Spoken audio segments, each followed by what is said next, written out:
Hi everyone. आज के lecture में हम इंटेंसिटी ऑफ रिजल्टेंट वेव के लिए एक डेरिवेशन डिराइव करेंगे। मान लीजिए बेटा आपके पास दो वेव्स हैं।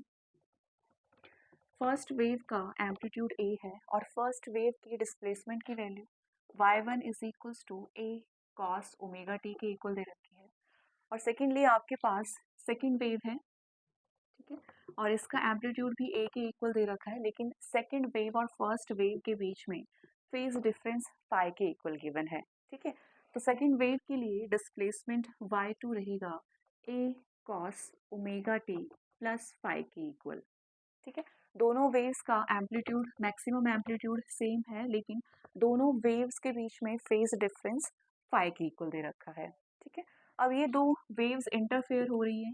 इंटरफेरेंस की वजह से रिजल्टेंट वेव का एम्पलीट्यूड क्या होगा और रिजल्टेंट वेव की इंटेंसिटी क्या होगी, ये सब चीज़ें हम आज के लेक्चर में फाइंड आउट करेंगे। ठीक है, और जो आपकी रिजल्टेंट वेव है उसका नेचर कैसा है, जैसे आप देख सकते हो ये फर्स्ट वेव ये साइनोसोडल नेचर की है, सेकेंड वेव भी आपकी साइनोसोडल नेचर की है। ठीक है, तो इन दोनों के कॉम्बिनेशन से जो रिजल्टेंट वेव फॉर्म होगी, क्या उसका नेचर भी साइनोसोडल होगा, तो ये सब चीज़ें हम आज के लेक्चर में देखेंगे।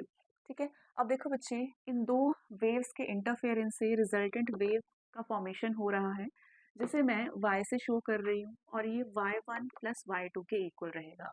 ठीक है, so resultant wave y is equals to y1 is a cos omega t plus y2 which is a cos omega t plus phi.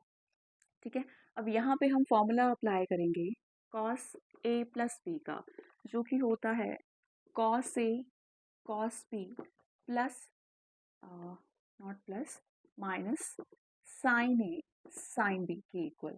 ठीक है, इस फॉर्मूले का यूज़ हम यहाँ पे करेंगे, तो ये बनेगा y is equals to a cos omega t plus a into cos omega t into cos phi minus sine omega t into sine phi. ठीक है, cos a प्लस बी का हमने यूज़ किया, जो कि होता है cos a cos b minus sine a sine b के इक्वल। ठीक, अब a से हम दोनों टर्म्स को मल्टीप्लाई कर देंगे, तो y बनेगा आपके पास a cos omega t plus a cos omega t cos phi minus a sine omega t into sine phi के इक्वल। ठीक है, अब देखो बच्चे, यहाँ पे a cos ओमेगा टी है और यहाँ पे भी a cos ओमेगा टी है, तो इन दो टर्म से हम a cos ओमेगा टी को कॉमन ले सकते हैं। तो आपके पास बनेगा y is equals to a cos omega t into one plus cos phi. ठीक है, बाकी माइनस एज इट इज रहेगा a sine omega t into sine phi. इन दो टर्म से मैंने a cos ओमेगा टी को कॉमन ले लिया है। ठीक है बच्चा, अब देखो ये जो फाई है आपके पास, फाई एक कांस्टेंट वैल्यू है। ठीक है, जैसे अभी इन दो वेव्स के बीच में फेज डिफरेंस फाई का है, तो 5 मिनट के बाद भी इन दो वेव्स के बीच में डिफरेंस फेज डिफरेंस फाई के इक्वल रहेगा। ठीक है, जबकि ओमेगा टी एक वेरिएबल क्वांटिटी है, क्योंकि टाइम जो है चेंजिंग है, लेकिन फाई की वैल्यू आपके पास कांस्टेंट रहेगी। ठीक, तो वन प्लस कॉस फाई ये कांस्टेंट टर्म है और ए भी आपके पास कांस्टेंट टर्म है। ठीक, तो इन सारी कांस्टेंट टर्म्स को मैं एक साथ लिखूंगी, a into one plus cos five. ठीक है, one plus cos five into a, सारी कांस्टेंट टर्म्स मैंने एक साथ लिखी, into cos omega t minus, और यहाँ पे a is constant and sine five is also constant, a into sine five ये भी कांस्टेंट है, इंटू साइन ओमेगा टी। ठीक, अब देखो बच्चे, यहाँ पे a into one plus cos five, putting a into one plus cos five is equals to a cos theta. ठीक है, और यहाँ पे जो a इंटू साइन फाइव है, a into sine five is equals to a sine theta. अब ऐसा क्यों कर रहे हैं, ऐसा हम रिजल्टेंट वेव के साइनसोइडल नेचर को प्रूव करने के लिए कर रहे हैं। ठीक है, तो इस पे हमने क्या किया, इस पूरी टर्म को हमने a cos थीटा के इक्वल पुट किया, और इस सेकंड टर्म को मैंने a sin थीटा के इक्वल पुट किया। तो आपके पास इस इक्वेशन की वैल्यू बनेगी y is equals to a cos theta into cos omega t minus a sin theta into sine omega t. ठीक है, अब देखो बेटा, यहाँ पे ए और सेकेंड टर्म से मैं ए कॉमन ले सकती हूँ, तो आपके पास y बनेगा a into cos theta cos omega t minus sine theta sine omega t.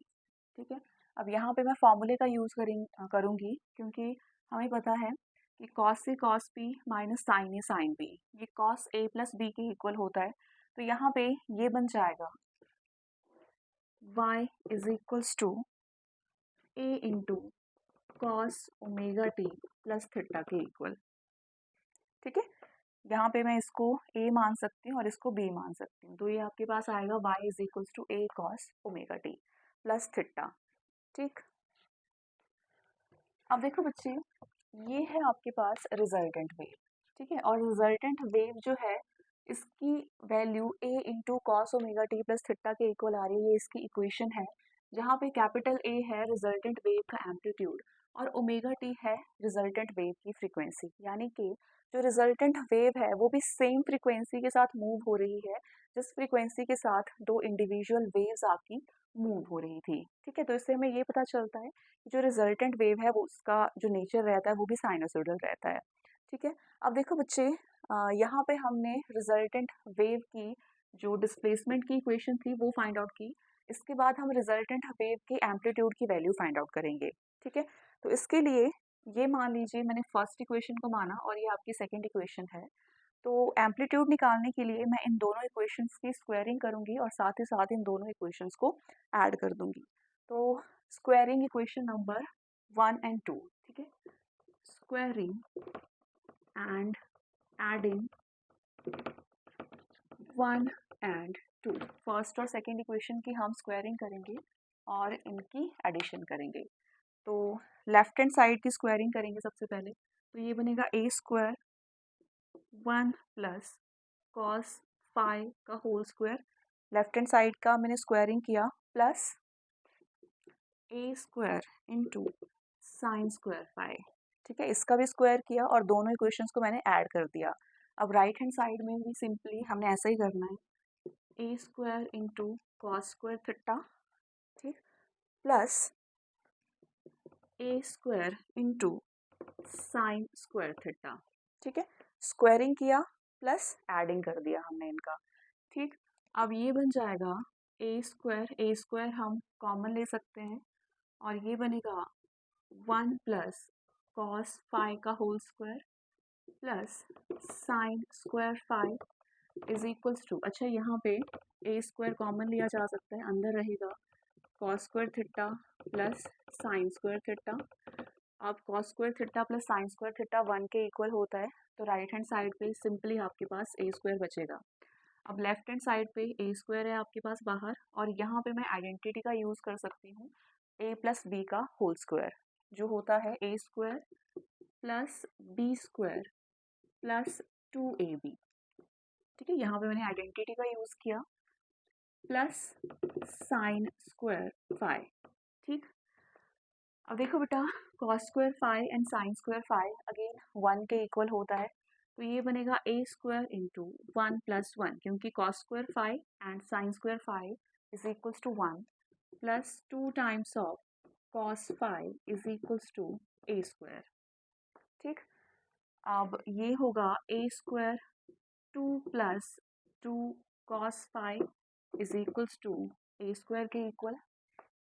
ठीक, अब यहाँ से 2 कॉमन लिया जा सकता है, तो ये बनेगा 2a square 1 plus cos five is equals to a square के इक्वल।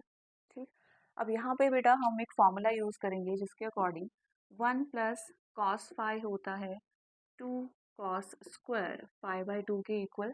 ठीक है, यहाँ पे हम फॉर्मूला यूज़ कर रहे हैं using 1 plus cos 2 theta is equals to 2 cos square theta. ठीक है, यहाँ पे जो एंगल होता है वो इस एंगल के हाफ रह जाता है, तो यहाँ पे एंगल था 5 और यहाँ पे एंगल रह जाएगा 5/2। तो इस फॉर्मूले का हम यूज़ करेंगे और यहाँ पे ये वैल्यू इस इक्वेशन में पुट कर देंगे, तो आपके पास इक्वेशन बनेगी 2a square 2 cos square 5/2 is equals to a square. ठीक, अब मैं यहाँ पे सॉल्व करने वाली हूँ।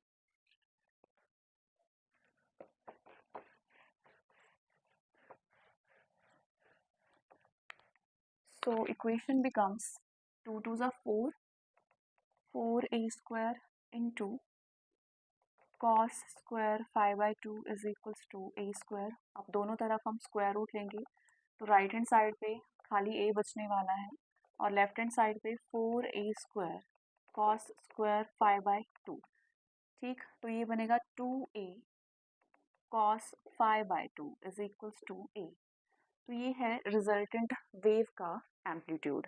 ठीक है, अब देखो बच्चे, जैसे मान लीजिए आपके पास दो वेव्स हैं, फर्स्ट वेव का एम्पलीट्यूड ए है और सेकंड वेव का एम्पलीट्यूड ए है, और दोनों वेव्स के बीच में फेज डिफरेंस ज़ीरो है। दोनों साथ साथ में मैक्सिमा को अचीव कर रही हैं और साथ ही मिनिमा को अचीव कर रही हैं, यानी कि फाई ज़ीरो रहेगा, फेज डिफरेंस दोनों वेव्स के बीच में रहेगा ज़ीरो। ठीक है, तो इस केस में जो रिजल्टेंट वेव का फॉर्मेशन होगा उसका एम्पलीट्यूड क्या होगा, ये हम निकाल सकते हैं इस इक्वेशन की हेल्प से। तो ये बनेगा 2a cos फाई ज़ीरो है तो ये ज़ीरो बनेगा इज इक्वल्स टू a। तो cos zero is 1 and resultant wave का एम्पलीट्यूड आएगा आपका 2a के इक्वल, यानी कि इन दोनों के मिलने से एक रिजल्टेंट वेव फॉर्म होगी जिसका एम्पलीट्यूड रहेगा 2a के इक्वल। ठीक है, तो एम्पलीट्यूड के लिए हमने एक्सप्रेशन डिराइव कर दिया। अब दूसरी बात बेटा, जैसे मान लीजिए आपके पास दो वेव्स हैं, ठीक है, जिनका एम्पलीट्यूड डिफरेंट है।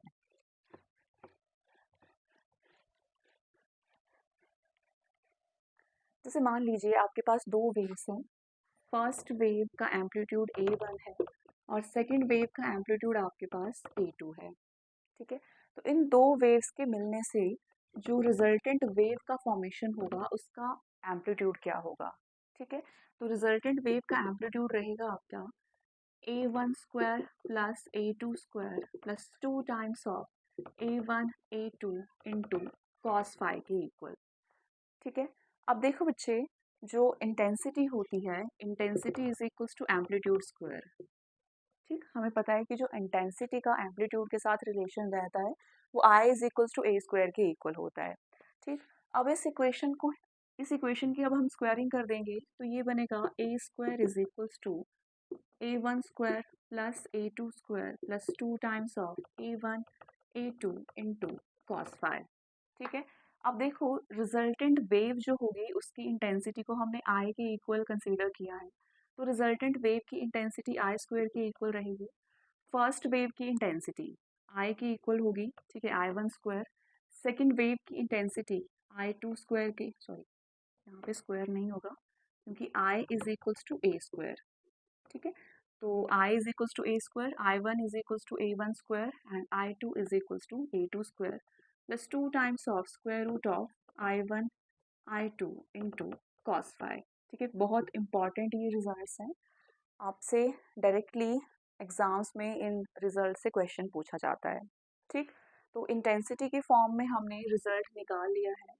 अब देखो बच्चे, अगर दोनों सोर्सेज की इंटेंसिटी सेम है, if I1 is equals to I2 is equals to I not, तो ये इक्वेशन बनेगी I is equals to I not plus 2 times of I not into cos phi के equal and I is equals to I not plus 2 times of I not square into cos phi square से square root cancel होगा।